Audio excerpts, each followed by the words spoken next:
ஆயுத நிகழ்ச்சிக்கு அன்போடு வரவேற்கின்றோம். இன்று ஜேஎன்யூ விவகாரம் தேசிய அரசியலுடைய ஒரு மிக முக்கியமான பரபரப்பான ஒரு அரசியல் விவாதமாக மாறியிருக்கிறது. இதற்கான காரணம் அங்கு நடந்த போராட்டம். அந்த போராட்டம் நடந்த காரணம் அப்சல் குருடைய தூக்கை கண்டித்து அதுல மாற்று பார்வைகளை வைத்து பிறகு தேச விரோத கோஷங்கள் எழுப்பப்பட்டன என்ற சர்ச்சை, அதற்கு பிறகான நடவடிக்கைகள், இப்படித்தான் தொடங்குகிறது அந்த விவாதம். அதனது மைய புள்ளி அப்சல் குரு ஆதரவு. இந்திய பாராளுமன்றத்தின் மீது நடந்த தாக்குதல்ல தண்டிக்கப்பட்டு, உச்ச நீதிமன்றத்தால் தண்டிக்கப்பட்டு, கடந்த காங்கிரஸ் ஆட்சி காலத்தில் தண்டனை நிறைவேற்றப்பட்டவர், தூக்கிலிடப்பட்டவர் அப்சல் குரு. இன்று காங்கிரஸ் ஆட்சியில் உள்துறை அமைச்சராக இருந்தவர், காங்கிரஸ் ஆட்சியில் நிதித்துறை அமைச்சராக இருந்த ப. சிதம்பரம் ஒரு கருத்தை சொல்லியிருக்கிறார். இதுதான் சர்ச்சையை எழுப்பியிருக்கிறது. அப்சல் குருவுடைய பங்கு குறித்து, இந்த பாராளுமன்ற தாக்குதல்ல அப்சல் குருவுடைய பங்கு குறித்து, எந்த அளவுக்கு அவர் பங்காற்றினார் என்பது குறித்தும் ஐயத்தை எழுப்பியிருக்கிறார். அப்படிப்பட்ட சந்தேகங்கள் இருப்பதை அவர் தன்னுடைய கருத்தாக கூறியிருக்கிறார். ஒருவேளை தான் அந்த சமயத்தில் அந்த இலாக்காவுடைய, உள்துறை இலாக்காவுடைய அமைச்சராக இருந்தால் வேறு விதமாக இதை கையாண்டிருக்க கூடும் என்ற கருத்தையும் வெளியிட்டிருக்கிறார். இவ்வளவு நாட்களுக்கு பிறகு அவர் சொல்லியிருக்கக்கூடிய கருத்து சர்ச்சையை எழுப்புகிறது. வேறு சில கருத்துகளையும் வைக்கிறார். இந்த விவகாரத்தில் ஒரு மாற்று கருத்தை கொண்டிருப்பது தேச விரோதம் ஆகிவிட முடியாது. அப்படி சித்தரிக்க பார்க்கிறார்கள், அப்படிப்பட்ட கருத்தை திணிக்க பார்க்கிறார்கள் அப்படிங்கிற கருத்தையும் அவர் முன்வைத்திருக்கிறார். இது பல கேள்விகளை எழுப்புகிறது. இதை தாண்டி எது செடிஷன், எது தேச துரோகம், எது ஃப்ரீ ஸ்பீச் என்ற கேள்வியும், எது கருத்து சுதந்திரம் அப்படிங்கிற கேள்வியும் இந்த ஒட்டுமொத்த விவகாரத்தால் எழும்பி இருக்கிறது. இன்னைக்கு கனயாகுமார் மேல தேச விரோத குற்றச்சாட்டு சுமத்தப்பட்டிருக்கிறது, தேச துரோக குற்றச்சாட்டு சுமத்தப்பட்டிருக்கிறது. திரு பி. சிதம்பரம் சொல்கிறார், ஒரு விஷயத்தை கருத்தாக, ஒரு ஸ்பீச்சா சொல்லும் பொழுது அதை செடிஷனாக பார்க்க முடியாது. இது போன்ற கருத்துக்களை சொல்லக்கூடியவர்களுடைய எண்ணிக்கை பாராளுமன்றத்திலையும் பார்க்கிறோம். இருவேறு கருத்துக்கள் நிலவுகிறது.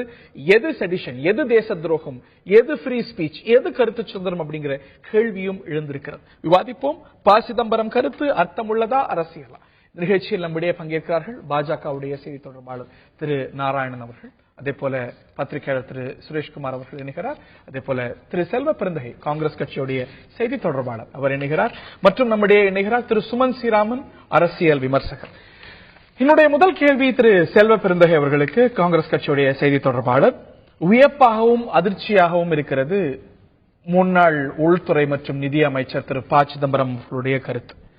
இந்த ஒரு அப்சல் குரு வழக்கில், இந்த வழக்கு நகர்ந்து செல்லக்கூடிய கட்டத்தில் காங்கிரஸ் கட்சி தான் முக்கியமான கட்டங்கள்ல ஆட்சியில் இருக்கிறது. திரு பி. சிதம்பரம் அங்கம் வகிக்கக்கூடிய ஆட்சி. அவருக்கு தூக்கு தண்டனை கோரப்படுவதும் உங்களுடைய அரசு, தண்டனை உறுதி செய்யப்படுவது, தண்டனை நிறைவேற்றப்படுவது, கருணை மனு நிராகரிக்கப்படுவது, இவை அனைத்தும் திரு பி. சிதம்பரம் அங்கம் வகிக்கக்கூடிய காங்கிரஸ் அரசு. இன்னும் சொல்ல போனால் அவருடைய உடலும் கூட, அப்சல் குருடைய உடலும் கூட உறவினர்களிடம் ஒப்படைப்பதில் கரார் காட்டப்பட்டது பி. சிதம்பரம் அவர்கள் அங்கம் வகித்த காங்கிரஸ் அரசு. அன்றெல்லாம் அமைதியாக இருந்துவிட்டு இன்னைக்கு அவருடைய அந்த பார்லிமெண்ட் அட்டாக்ல அவருடைய அங்கம் குறித்தே அவர் எந்த அளவுக்கு பங்காற்றினார்னு சந்தேகம் இருக்கிறது, அது சரியா கையாளப்பட்டதா அப்படின்னு சந்தேகம் இருப்பதுன்னு இன்று எழுப்புவது எதற்காக? இதுல என்ன நோக்கம், என்ன காரணம்? அன்று அமைதியாக இருந்தது ஏன், இன்று எழுப்பப்படுவது ஏன்? இல்ல, நீங்க அவர் சொன்னது அவருடைய சொந்த கருத்து. ஏற்கனவே அகில இந்திய காங்கிரஸ் கமிட்டியில இருந்து இது சொன்னது அவருடைய சொந்த கருத்து, கட்சி கருத்து இல்லைன்னு சொல்லிட்டாங்க. அதுக்கு பிறகு அவரு காங்கிரஸ் கட்சியிலிருந்து சொன்னார், காங்கிரஸ் கட்சியிலிருந்து சொன்னார்னு சொல்வது தவறு ஒன்று. இரண்டாவது, இந்த வழக்கை நம்ம சீர்தூக்கி பார்க்கணும். இந்த வழக்குடைய தன்மை என்னன்னு. ஏன்னா எந்த அப்சல் குரு மேல குற்றச்சாட்டு, அது தவறான கருத்தா கருதுறீங்க இல்லையா? திரு பி. சிதம்பரம் சொந்த கருத்து, அதை சரி தவறுன்னு சொல்ற இடத்துல நாம இல்லங்க. நான் சொல்றேன், இப்போ நீங்க என்ன சொல்றீங்க, காங்கிரஸ் கட்சியை அரசா எடுத்த நிலைப்பாட்டுக்கும் அவர் ஒரு அமைச்சரா அன்று இருந்து இன்னைக்கு சொல்லக்கூடிய கருத்துக்கும் வேறுபாடு இருக்கு. அந்த வேறுபாடு இருக்கும் போது ஒன்னு சரியா இருக்கணும், இன்னொன்னு தவறா இருக்கணும். எது சரி எது தவறுன்னு இதை மக்கள் பார்த்து கொண்டிருக்கிறார்கள். கட்சியை சார்ந்தவர்களும் தன்னுடைய கருத்தை சொல்லிவிட்டார்கள்.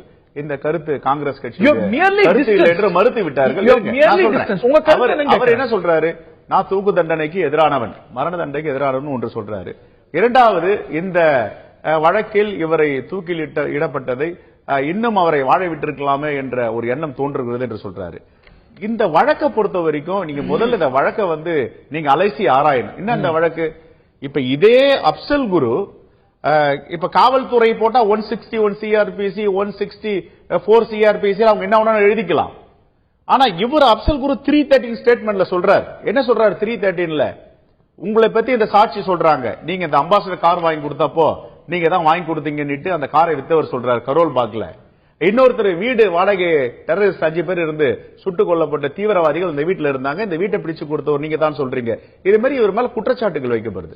அப்ப அவர் என்ன சொல்றாரு? தன்னை காப்பாற்றிக் கொள்வதற்காக அப்சல் குரு கன்ஃபஸ் பண்றாரு. 313ல சொல்றாரு ஸ்டேட்மெண்ட்ல, இதையெல்லாம் நான் செஞ்சேன், நான் இருந்தேன், ஆனா இவர்கள் எதற்காக எந்த நோக்கத்துக்காக வந்தார்கள் என்று எனக்கு தெரியாது. இருங்க, அவர் சொல்றாருங்க, இதெல்லாம் கோர்ட்ல இருக்குங்க, அதை நீங்க ஏத்துக்கிறீங்களா? இருங்க சார், ஏத்துக்காம அவருக்கும் பங்கு இருக்குன்னு வாதாடியது இன்னைக்கு அலசப்படணுங்கிறீங்களே, இன்னைக்கு அலசப்பட வேண்டிய விஷயம் இல்ல. நீங்க இதெல்லாம் பேசி அலசப்பட்டு சுப்ரீம் கோர்ட்ல இப்ப இதோட முற்றுப்புள்ளி வச்சா இதுக்கு அர்த்தம் வேற ஆயிடும். நான் என்ன சொல்றேன், ட்ரையல் கோர்ட் செஷன்ஸ் கோர்ட்ல ரொம்ப கண்டிப்பா அவங்க என்ன சொல்றாங்க, இதுல அப்சல் குரு, அதுக்கப்புறம் கிலானி, அதுக்கப்புறம் சவுகத்துடைய ஒய்ஃப் அப்சல், இவங்க 4 பேருக்கும் இதுல உடந்தையா இருக்காங்க. 3 பேருக்கு தூக்கு தண்டனையும், அப்சல் அந்த அம்மா நவ்ஜோ சித் என்று இந்து பெண் இஸ்லாமியரா மாறிடுறாங்க. ஹைகோர்ட்ல என்ன பண்றாங்க, ஹைகோர்ட்ல 2 பேரை கன்ஃபார்ம் பண்றாங்க, 2 பேரை விடுதலை பண்றாங்க. சுப்ரீம் கோர்ட்ல சவுகத்தை விடுதலை பண்ணிட்டு இவரை கன்ஃபார்ம் பண்றாங்க. இருங்க வர.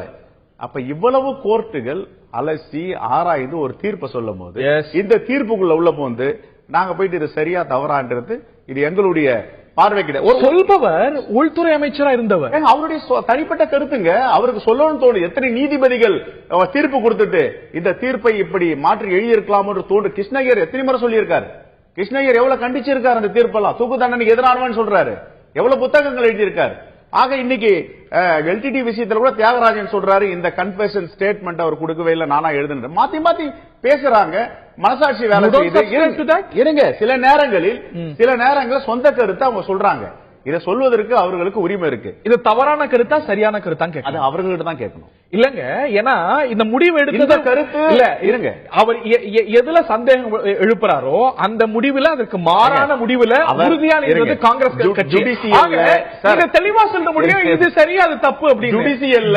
ஜுடிஷியல்ல காங்கிரஸோ நீங்களோ நானோ இல்ல இந்த தந்தி டிவியை யாரும் தலையிட முடியாது. மெர்சி பெட்டிஷன் கூட போட்டு ஜனாதிபதியால் நிராகரிக்கப்பட்ட வழக்கு முடிஞ்சு போன. தூக்கு தண்டனை கோரியது யார்? தூக்கு தண்டனை கோரியது யார்? தூக்கு தண்டனை வழங்கப்பட்டது எப்போது? அது உறுதி செய்யப்பட்டது எப்போது? எல்லாம் நடந்தது உங்க ஆட்சியில. இன்னைக்கு அதை பத்தி நீங்க கோரினது நீங்க, நிறைவேற்றது நீங்க, இன்னைக்கு அதை பத்தி கருத்து சொல்ல முடியாதுங்கிறீங்க. இன்னொரு நாங்க கருத்து சொல்றோமே, ஜுடிஷியல்ல நாங்க தலையிட முடியாது, இதான் எங்களுடைய கருத்து. அது முடிஞ்சு போயிடுது. அது சார் முடிஞ்சு speaking in so many voices, பல குரல்கள்ல பல துணியில பேசலையா நீங்க? அப்படி கிடையாதுங்க. ஜுடிஷியல்ல போய் நீங்க எப்படி தலையிட முடியும்? ஜுடிஷியரியில அவருக்கு தண்டனை கோரியது யாருங்க? யாருக்கு கோரியது? ப்ராசிக்யூஷன் சைடுல பண்ணாங்க. ப்ராசிக்யூஷன் யாருங்க? இந்திய அரசுடைய ஆட்சியில் இருந்தது யாருங்க? நான் ரொம்ப தெளிவா சொன்னேன். இது 161 ஸ்டேட்மெண்ட் இல்ல, சிஆர்பிசில 164ல 313ல he asserted himself. நான் போனது உண்மை, கார் வாங்கி கொடுத்தது உண்மை, வீடு பிடிச்சு கொடுத்தது உண்மை, பணம் கொடுத்தது உண்மை, பார்லிமெண்ட காட்டது உண்மை. ஆனால் எனக்கு எதற்காக இதை செஞ்சாருன்னு தெரியாது, என்ன நோக்கம் தெரியாது.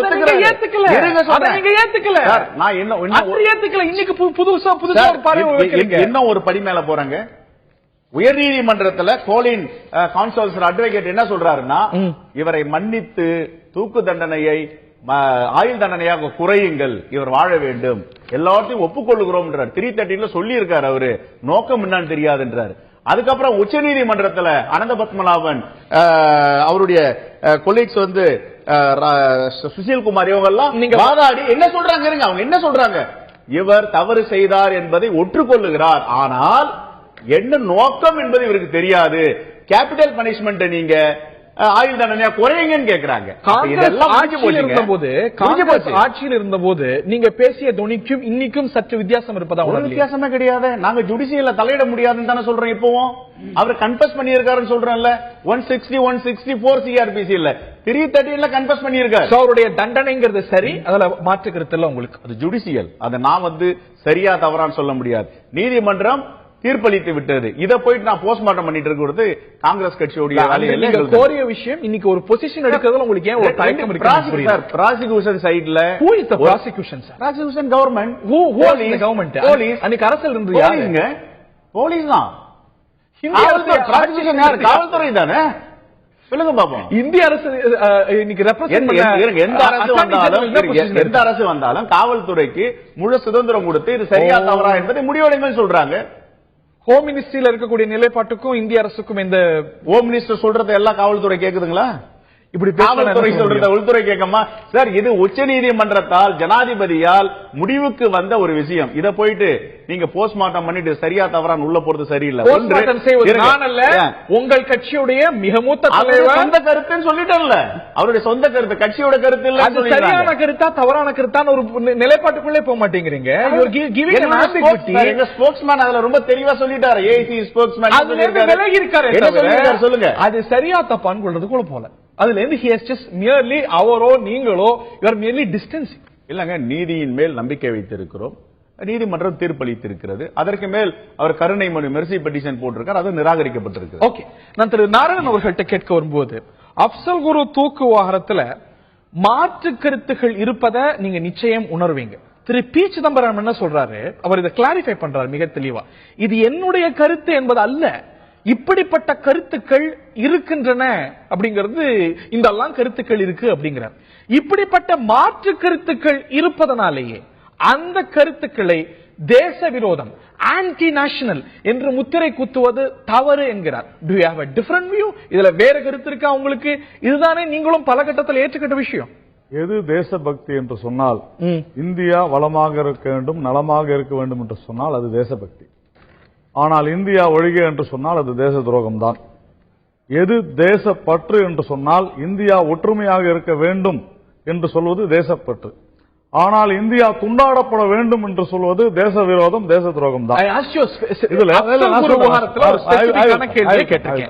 அதுல அவருடைய தூக்கு குறித்து மாற்று கருத்து இருப்பதுங்கிறது தேச துரோகம், தேச விரோதமா இல்ல ஒரு ஜனநாயக கருத்து, அதுல ஒரு மாற்று கருத்து இருக்கக்கூடியது அப்படிங்கிறது இயல்பான. அதாவது இந்த நாட்டினுடைய நீதிமன்றம் நம்முடைய ஜனநாயக தூணான பாராளுமன்றத்தின் மீது தாக்குதல் நடத்திய ஒருவர், அவர் மிகப்பெரிய குற்றவாளி, பயங்கரவாதி என்று சொல்லி, பயங்கரவாதத்திற்கு துணை போனார் என்று சொல்லி அவரை தூக்கு மேடைக்கு அனுப்பியது என்று சொன்னால் கண்டிப்பாக அவரை ஆதரிப்பவர்கள் தேச துரோகிகள் தான் என்பதிலே மாற்று கருத்து இல்லை. அவர்கள் தேச துரோகிகள், அவர்களோடு இணைந்து ஆட்சி நடத்துபவர்கள் யார்? நான் சொல்றேன் அதுதான். அதாவது நீங்க எப்போதிலிருந்து சொல்றாங்கன்றத பாருங்க. அவர்களோடு இணைந்து ஆட்சி நடத்துபவர்கள் சொல்றத கண்டிப்பா நடவடிக்கை எடுக்கணும். இப்ப ஐயா சொன்னார்ல, நம்ம நண்பர், ஒரு நிமிஷம் இருங்க, நம்முடைய நண்பர், அதுக்குதான் தெளிவா அருண்ஜேட்லி ஒரு விளக்கமே கொடுத்திருக்கிறார் பாராளுமன்றத்திலையும். நண்பர் ஒரு விஷயம் சொன்னார். திரு ப சிதம்பரம் அவர்கள் ஒரு ஆங்கில நாளிதழுக்கு கொடுத்த ஒரு பேட்டி. அவர் என்ன சொல்றார், he felt it was possible to hold an honest opinion that Afzal Guru case was perhaps not correctly decided and that there were grave doubts about the extent of his involvement in the parliament attack. இதையே ஒரு ரெண்டு வார்த்தையை மட்டும் மாத்துவோம். that he felt it was possible to hold an honest opinion that the Rajiv Gandhi case was perhaps not correctly decided and that there were grave doubts about the extent of Perarivalan's involvement இப்படின்னு சிதம்பரம் வந்து சொல்லுவாரா?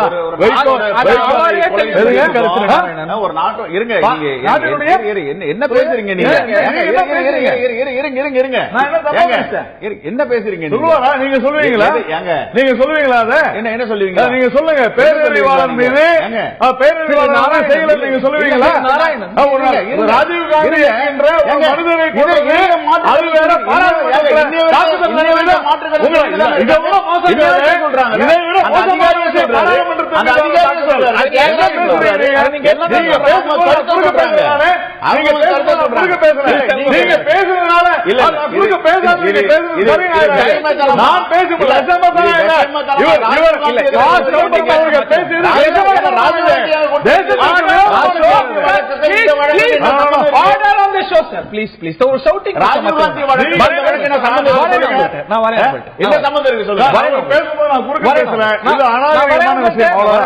திரு நாராயணன், இதை ஒட்டியே தான் கேட்கிறேன். இதே விஷயத்தை திரு B Chidambaram இன்னொரு பேட்டியில தெளிவுபடுத்துறார்.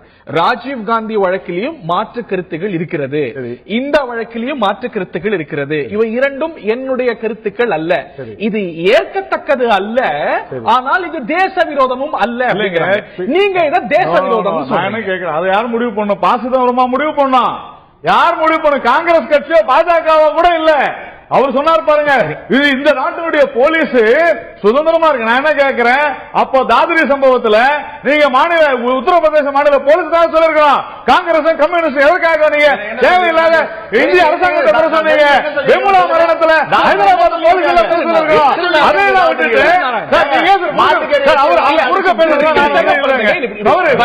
பேசக்கூடாது. என்னுடைய கேள்வி, நீங்க ரொம்ப அழகா சொன்னீங்க, ரொம்ப தெளிவா சொன்னீங்க. அதாவது இப்படிப்பட்ட அப்சல் குருக்கு ஆதரவான கருத்துக்கள் தேச விரோத கருத்துக்கள், அந்த தூக்க எதிர்ப்பவர்கள் தேச விரோத கருத்துக்கள் கொண்டவர்கள் அப்படின்னு நீங்க சொன்னீங்க. நான் மறுபடியும் சொல்றேன், அந்த தூக்கை எதிர்ப்பவர்கள் சொல்றதை விட 1000 அப்சல் குருவை உருவாக்குவோம், இந்தியாவை துண்டாடுவோம் சொல்றது தேச துரோகம். நீங்க அப்படி இல்லைங்க, நீங்க ஜட்ஜ்மெண்ட் யாரோட விமர்சனம் பண்ணலாம். நான் என்ன கேட்கிறேன், அது விமர்சனம் பண்றது தவறு இல்ல. நீங்க ரெண்டுத்துமே நீங்க இது பண்ணாதீங்க, நீங்க ரெண்டுத்தையும் கிளப் பண்ணாதீங்க. அப்புறம் நீங்க பேச மாட்டீங்க. அப்புறம் நீங்க நான் உங்களை பேச மாட்டேன். இந்த மாதிரி நீங்க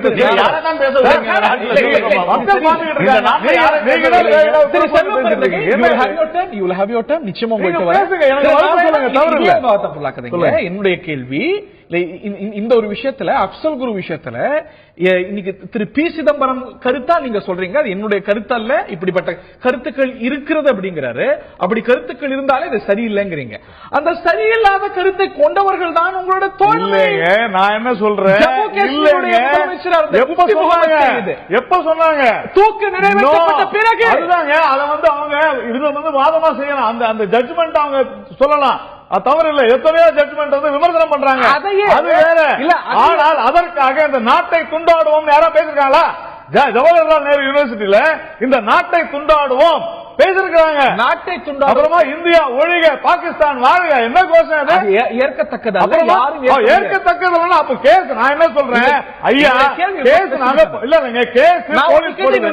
இவர் தான் சொல்றாரு கேஸ் போலீஸ் போடுது, நீதிமன்றம் முடிவு செய்யட்ட தேச துரோகமா இல்லையானே? ஓகே, நான் இப்படி புரிஞ்சுக்கலாமா? அப்சல் குருவுக்கு ஆதரவா பேசுவது அப்படிங்கிறது, அப்சல் குருவுடைய தூக்கை எதிர்ப்பதுங்கிறது தேச விரோதம் அல்ல. தேச விரோத கோஷங்கள் எழுப்புவதுதான் தேச விரோதம். அதாவது 1000 அப்சல் குருக்கள் வருவார்கள், இந்த நாட்டை துண்டாடுவாங்க சொல்றது தேச விரோதம். அப்புறமா பிரபாகரனுடைய படங்களை வைத்து இங்கே 1000 ஊர்வலங்கள் நடக்கின்றன, பிறந்த விழா நடக்குது, தேச துரோகங்களை கைது செய்யறாங்களா? அது இல்ல. ஆனால் பிரபாகரனை கொண்டு அதன் மூலமாக இந்த நாட்டை துண்டாடுவோம் யாரா சொன்னாங்க, அது தேச துரோகம் தான்.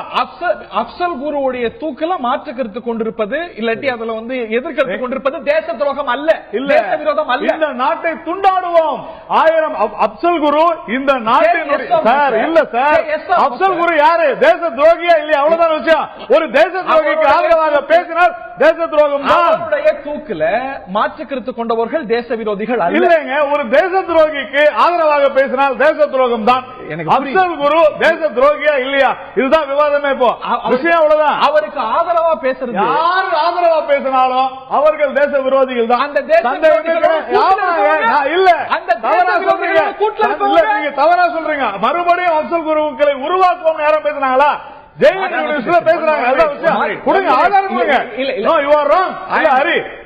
அதாவது நீங்க ஒரு வாக்கியத்தை முழுமை பெற வைக்க வேண்டும்.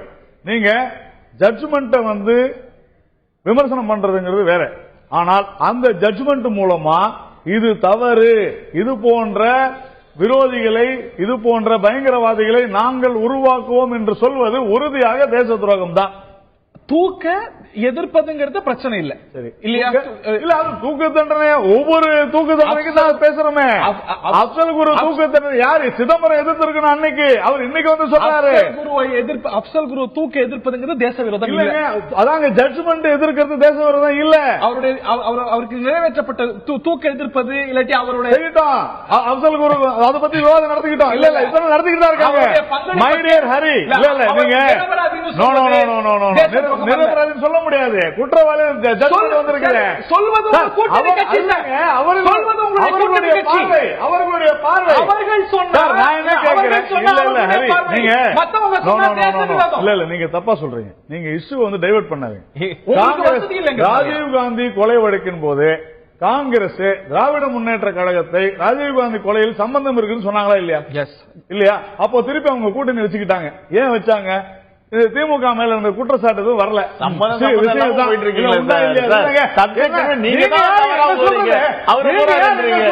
இல்ல நீங்க சொல்லாதீங்க.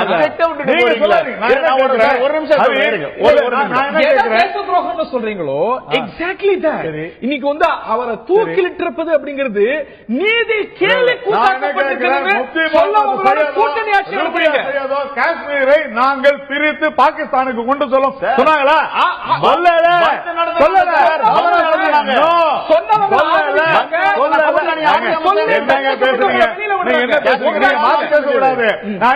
பாகிஸ்தானுக்கு நாங்கள் காஷ்மீர் எடுத்து சொல்லும் சொன்னாங்களா? சொன்னாங்க. அதுக்கு ராகுல் ஆதரவு. அவ்வளவுதான் விஷயம். பாகிஸ்தான் கொடியாட்டி பாகிஸ்தானுக்கு ஆதரவாக செயல்பட்டு சிறையில் இருக்கிறவங்களை உங்க ஆட்சியில வெளியில வந்தாங்க. இல்ல இல்ல, தவறா சொல்றீங்க. யார் விட்டது? யார் கொடியாட்டினது? பிடிபி. ஆதாரம் கொடுங்க எனக்கு. பிடிபி இல்ல. அப்புறமா பிடிபி நீங்க ஒண்ணு அதான பேசிட்டு இருந்தீங்க. மஸ்ரத் ஆலம் அவர் வெளியே வந்தாரு sir. who is Masrat Alam? he according to you is a terrorist. according to them he has to be released. யார் பிடிபி? அது யாருடைய காரணம்?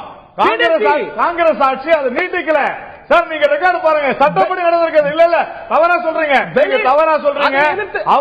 மஸ்ரத் ஆலத்தினுடைய அந்த கைது நடவடிக்கையை எக்ஸ்டெண்ட் பண்ணல அப்போது இருந்த கவர்னர். தயவு செஞ்சு புரிஞ்சுங்க.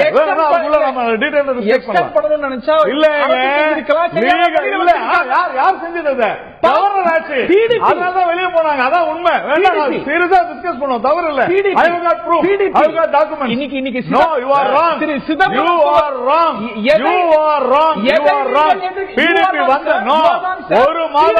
ஒரு மாதம் 2 மாதம் காலாவதியாக இருந்தது. ஞாபகம் வச்சுங்க. இது குறித்து ஒரு அரசு சட்டத்துக்கு விரோதமா செயல்படுமா? அந்த அரசு இல்ல, முடியாது. அன்னைக்கு அது முடியாதுங்க. காலாவதி ஆயிடுச்சு. பிடிபி அந்த கருத்தை கொண்டிருந்தது. நீங்க அதை பத்தி கவலைப்படுறீங்க. நீங்க அதை பத்தி கவலைப்படுறீங்க. அந்த கருத்தை கொண்டு இருந்தா அது செயல்படுத்திதான் பார்க்கணும். அப்புறமா என்ன சார்? ஏங்க, ஒரு நாட்டினுடைய உள்துறை அமைச்சர் அவர் இவ்வளவு பேசுறாரு. ஒரு நாட்டு ஒரு தூக்கு தண்டனை நிறைவேற்றின பிறகு, அவங்க அரசு நிறைவேற்றின பிறகு அது அவருடைய சொந்த கருத்தை சொல்றாங்க. அவர் அதே போன்ற கருத்தை சொன்னா திரு சிதம்பரம் அந்த கருத்தை வலியுறுத்த கூட இல்ல. அப்சல் குரு தூக்கிலிடப்பட்டதுங்கிறது இது வந்து நீதி கேள்வி கூத்தாக்கப்பட்டிருக்கு அப்படின்னு சொன்னவர் உங்களுடைய கூட்டணி கட்சி. நீங்க சிதம்பரம் அப்ப சொன்னது சரின்றீங்களா? Okay okay. அவர் என்ன சொன்னார்? சொல்லல. அவர் தன்னுடைய கருத்தா சொல்லல. ஆனால் அப்சல் குரு தூக்கிலிடப்பட்டது தன்னுடைய கருத்தாக சொல்லாமல் பேரிடர் விஷயத்துல ராஜீவ்காந்தி கொலையில அது போல கேட்பாரா சிதம்பரம்? அதுதான் என் கேள்வி. ரைட், அது கேட்கப்பட வேண்டிய கேள்வி. திரு சுமன் ஸ்ரீராமன் அவர்கள்ட்ட அடுத்து நான் கேட்க விரும்பக்கூடிய கேள்வி, இன்னைக்கு ஒரு புது விவாதம் எழுந்திருக்கிறது. திரு சிதம்பரம் சொன்ன கருத்தை தாண்டி எது தேச துரோகம், எது ஃப்ரீ ஸ்பீச், எது கருத்து சுதந்திரம் அப்படிங்கிற கேள்வி எழுந்திருக்கு. How do you look at these developments doctor Suman Sriraman? Hari, it is 25 minutes. Hari, ரெண்டே பேரு சத்தம் போட்டுட்டு இருக்காங்க மாத்தி மாத்தி. சொல்லுங்க.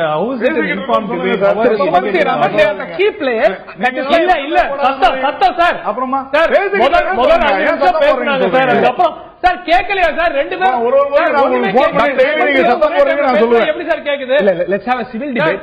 டாக்டர் ரெண்டு பேரும் ஒரே டைம் இப்ப பேசினாலும் சத்தம் போடுறீங்க. மேலதான் விஷயத்துக்கு வருவோம். நான் பேசுறது கேட்காது, நீங்க பேசுறது கேட்காது. சுமன் ஸ்ரீராமன் இதுல நேரத்துக்கு ஒரே டைம்ல பேசுறாங்க. நண்பர் பெருந்தகை மிஸ்டர் நாராயணன் சேரன் இவ்வளவு நேரம் பேசிக்கிறீங்க. டாக்டர் சுமன் ஸ்ரீராமன் விஷயத்துக்கு வருவோம். பேசிட்டு இருந்தாங்க. I would like to have your opinion. Yes, go ahead.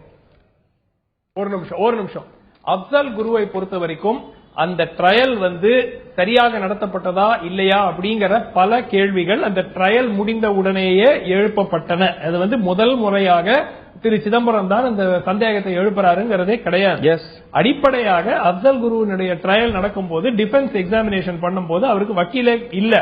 Court ஒரு வக்கீல் அப்பாயிண்ட் பண்றாங்க. கோர்ட் தன் கேஸ வாதாட வேண்டிய வக்கீல் அவரையே சந்திக்கல. அதுக்கு பிறகு எந்த ஒரு ப்ராசிக்யூஷன் விட்னஸையும் கிராஸ் எக்ஸாமின் பண்ணல. டிஃபென்ஸ் சைட்ல இருந்து விட்னஸும் ப்ரொடியூஸ் பண்ணல. இதெல்லாம் ஆன் த ரெக்கார்ட். ஜட்ஜே சொல்றாரு என் கைகள் கட்டப்பட்டன, என்னால ஒன்னும் சொல்ல முடியாதுன்னு. அதுக்கப்புறம் என்ன சொல்றாரு? பிறகு அந்த ஜட்ஜ்மெண்ட்லயே என்ன சொல்றாங்க? as in most such cases it is very difficult to make out a criminal conspiracy, but the collective conscience of the nation can be assuaged only by giving capital punishment. So இது ஒரு clear cut கேஸ்னு அந்த நீதிமன்றமே சொல்லல. So எப்படி இது clear cut case நம்ம எடுத்துக்கிறோம்ங்கிறது ஒண்ணு. ஆனால் திரு நாராயணன் சொல்வதை முழுமையாக ஏற்றுக்கொள்ற ஒரு விதத்துல ஒரு நிமிஷம் நாட்டை துண்டு துண்டாக்க வேண்டும், பிளக்க வேண்டும் என்று கூறுபவர் எதையும் எந்த அரசும் எப்பொழுதும் ஏற்றுக்கொள்ள முடியாத ஒரு கருத்து. அதுல ஒரு ஆன்டி நேஷனல் அப்படின்னு சொல்றதுல அவங்களை எந்த விதமான சந்தேகமும் இருக்கக்கூடாது. நீங்க அப்சல் குருவினுடைய ட்ரையல் ஃபேராக இருந்தா இல்லையான்னு யார் வேணாலும் கேள்வி கேட்கலாம். ஏனால் பல முறை ஏற்கனவே கேட்கப்பட்ட கேள்வி. அந்த கேள்விகள் ஒரு நேர்மையாக சரியான முறையில் அரசு அந்த ட்ரையலை நடத்தினாங்களான்னு கேட்கறதுக்கு எல்லாருக்கும் உரிமை இருக்கிறது. ஆனால் நிச்சயமாக திரு சிதம்பரம் ஒரு ஸ்டேட்மெண்ட் இன்னைக்கு ஒரு பொலிட்டிக்கல் ஆங்கிள் இருந்து எடுக்கப்பட்ட ஸ்டேட்மெண்டாக இருக்கலாம். ஒரு பொலிட்டிக்கல் மைலேஜுக்காக 3 வருஷம் இவ்வளவு ஆண்டுகளுக்கு பிறகு அந்த ஸ்டேட்மெண்ட் ஏன் வருது அப்படிங்கிறது நிச்சயமா ஒரு சந்தேகத்துக்குரிய ஒரு ஸ்டேட்மெண்ட். ஆனால் ஜேஎன்யூ மாணவர்களை பொறுத்த வரைக்கும் நீங்கள் அப்சல் குரு உடைய ட்ரையல் சரியில்லைன்னு சொல்வது வேறு, இந்தியா பிளவுபடுத்தப்பட வேண்டும், துண்டு துண்டு ஆக்கப்பட வேண்டும் என்று கூறுவது நிச்சயமாக ஏற்றுக்கொள்ள முடியாத ஒரு கருத்து. ரைட். நான் திரு சுரேஷ் அவர்கள்ட்ட கேட்க வரும்போது டாக்டர் சுமந்த் எழுப்பிய கருத்துடைய தொடர்ச்சி தான். தொடர்ந்து எழக்கூடிய கேள்விதான் பாஜக எழுப்பக்கூடிய கேள்வி, பலதரப்புக்கு எழக்கூடிய கேள்வி. இந்த நிகழ்வெல்லாம் நடக்கும் பொழுது இந்த ஒரு கோர்ட்ல இது முக்கிய கட்டங்களை கடக்கும் பொழுது ஆட்சியில் இருந்தது யூபிஏ. அமைச்சரா வேற இலாக்கால இருந்தாலும் அமைச்சரா அந்த அரசுடைய அங்கமா இருந்தவர் திரு சிதம்பரம். அந்த எக்ஸிகியூஷன் நடந்த போதும் சரி, அதற்கு முந்தைய காலகட்டங்களிலும் சரி, இந்த சந்தேகங்கள்லாம் இருக்கு அப்படின்னு சொல்லாத திரு பி சிதம்பரம் இன்று எழுப்புவது, ஆஃப்டர் ஆல் திஸ் ஒரு ஜேஎன்யூல ஒரு இஷ்யூ வந்த பிறகு எழுப்புவது அப்படிங்கிறது இதுல இருக்கக்கூடிய அரசியல் நோக்கம் கேள்வி கேட்கப்படுமா இல்லையா? இல்ல, அவர் நீங்க எப்படி பாக்குறீங்கன்னா, அவர் இந்த காலகட்டத்தில் இப்போது இருக்கிற சூழல் என்ன அப்படின்னு பார்த்தா அதன் பின்னணியில் தான் இதை எழுப்பியிருக்காரு. இப்ப பொதுவாகவே ஒரு கருத்து இருக்கிறது, அதாவது கருத்து சுதந்திரத்துக்கு ஒரு அச்சுறுத்தல் ஏற்பட்டிருக்கிறது இந்தியாவில். அதை நம்ம மறுக்க முடியாது. ஏன்னா ஜேஎன்யூல கன்னியாகுமாரே நீங்க எடுத்துட்டீங்கன்னா கூட அவருடைய ஸ்பீச் கேட்டீங்கன்னாக்கா அந்த தேச விரோதமான எந்த ஒரு வாக்கியமும் அதுல கிடையாது. ஆனால் அவர் மீது செடிஷன் போடப்பட்டிருக்கிறது. சோ இதன் பின்னணியில் சிதம்பரம் என்ன சொல்றாருன்னா, யாராவது ஒருவர் இந்த மாதிரி ஒரு கருத்து அப்சல் குருவை பத்தி எழுப்பினால் அது டிஸ்ஆனஸ்ட் ஒப்பீனியன் ஆகோ அல்லது தேச விரோத செயலாகோ ஆகாது அப்படின்னு சொல்றாங்க. கருத்து சொல்றவங்க நிறைய பேர். ஆனா இவர் அந்த கேஸோட மெரிட்ஸ் கொள்ள போறார். அவர் எந்த அளவுக்கு அப்சல் குரு அதுல பங்காற்றினார், அவர் பங்காற்றினாரா, அவருக்கு தூக்கு தண்டனை கொடுத்திருக்கணுமா, தூக்கு தண்டனைக்கு பதிலா ஆயுள் தண்டனை, பரோல்ல வெளிவர முடியாத ஆயுள் தண்டனை கொடுத்திருக்க முடியுமா, நடைமுறைகள் சரியா கையாளப்பட்டதா அப்படின்னு இந்த கேள்விகள்லாம் இருக்கு அப்படின்னு சொல்லும் பொழுது அதுல முகாந்திரம் இருப்பதா அவர் கருதுவாத தானே? இல்ல இல்ல, அவர் அதுவும் என்ன சொல்றா, இப்படி எல்லாம் சந்தேகங்கள் மற்றவர்கள் எழுப்புகிறார்கள், அப்படி எழுப்பினால் அது தவறான கருத்து ஆகாது அப்படின்னு அதுல முகாந்திரம். நீங்க ஆடியோ இல்ல, இன்னைக்கு அப்சல் குரு பற்றிய கருத்துக்கள் 1000 இருக்கு. அதுல பல கருத்துக்கள் இருக்கலாம்ங்கிறத தாண்டி இன்னைக்கு இப்ப அவர் ஹீஸ் கோயிங் இன்டு ஸ்பெசிபிக்ஸ். இப்படி அவர் லைஃப் இம்ப்ரிசன்மெண்டா இருந்திருக்கக்கூடிய வாய்ப்பு இருக்கு.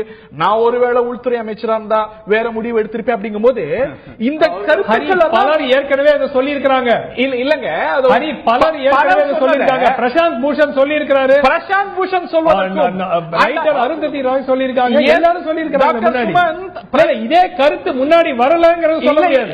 அந்த கருத்து முன்னாடி நிறைய பேர் ஏற்கனவே சொல்ல கருத்து இல்ல டாக்டர் சுமந்த், இந்த கருத்து தொடக்கத்திலே இருந்துட்டு இருக்கு. காஷ்மீர்ல பல பேர் எழுப்பிட்டு இருக்காங்க. அவங்க சொல்வதற்கும் அதை நிறைவேற்றி இருக்கக்கூடிய அரசு காஷ்மீர்ல எழுப்புறது வேற, டெல்லியில எழுப்புறதே பலர் இருக்காங்க. டெல்லியிலுமே இருக்காங்க டாக்டர். ஆனா அந்த அரசுல இருந்து யூபி அரசுல இந்த முடிவு எடுக்கப்பட்டு செயல்படுத்தப்பட்டு கோரப்பட்டது எந்த அரசுலயோ அந்த அரசுல அங்கமா இருக்கக்கூடிய ஒரு அமைச்சர் எழுப்பும் போது ரெண்டுத்துக்கும் வித்தியாசம் இருக்கு இல்லையா? இல்ல இதுல வந்து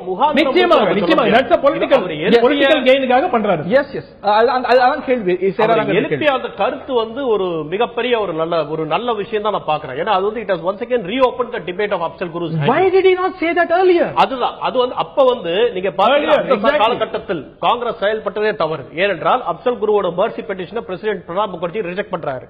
ஆனா அது ரிஜெக்ட் பண்ணதா வந்து பப்ளிக்கா சொல்லல. அவங்க சீக்ரெட்டிவா வச்சுட்டு ஒரு மிக மிக ரகசியமாக அப்சல் குரு தூக்கிலிடப்பட்டார். அதனாலதான் வந்து இன்னைக்கு வந்து அப்சல் குருவோட மனைவியே சிதம்பரம் சொன்னதை வந்து நான் வந்து ஏற்றுக்கொள்ள மாட்டேன் என்று அவரே பேட்டி அளித்திருக்கிறார். சிதம்பரம் அன்னைக்கு மௌனமாக இருந்தது சரி அல்ல. ஆனால் இன்னைக்கு வந்து அவர் கருத்து சுதந்திர அடிப்படையில் பேசிய விஷயங்களை நாம் வரவேற்க வேண்டும். என்றால் ஜனநாயகத்தில் இந்த மாதிரியான விவாதம் வந்தால்தான் ஜனநாயகத்துக்கு அது நல்லது. அல்ல, அந்த கேள்வி எந்த அளவுக்கு எழுதோ இன்னொரு கேள்வியும் திரு பி சிதம்பரம் அவர்கள் எழுப்புகிறார். இன்னைக்கு ஒரு கருத்தை சொல்வது, ஒரு பார்வை வைப்பது, கோஷங்கள் எழுப்புவது, இவையெல்லாம் தேச விரோதமாக, செடிஷனாக, தேச துரோகமாக பார்க்கப்படுகிறது. அப்படி பார்ப்பது அப்படிங்கிறது ஏற்புடையது அல்ல அப்படிங்கிறார். கருத்து சுதந்திரம், தேச துரோகம் ரெண்டுத்தையும் வேறுபடுத்தக்கூடிய இடம் என்ன, அந்த தின் லைன் என்ன? கேட்போம், விவாதிப்போம். ஒரு சிறிய இடைவெளிக்கு பின்னால்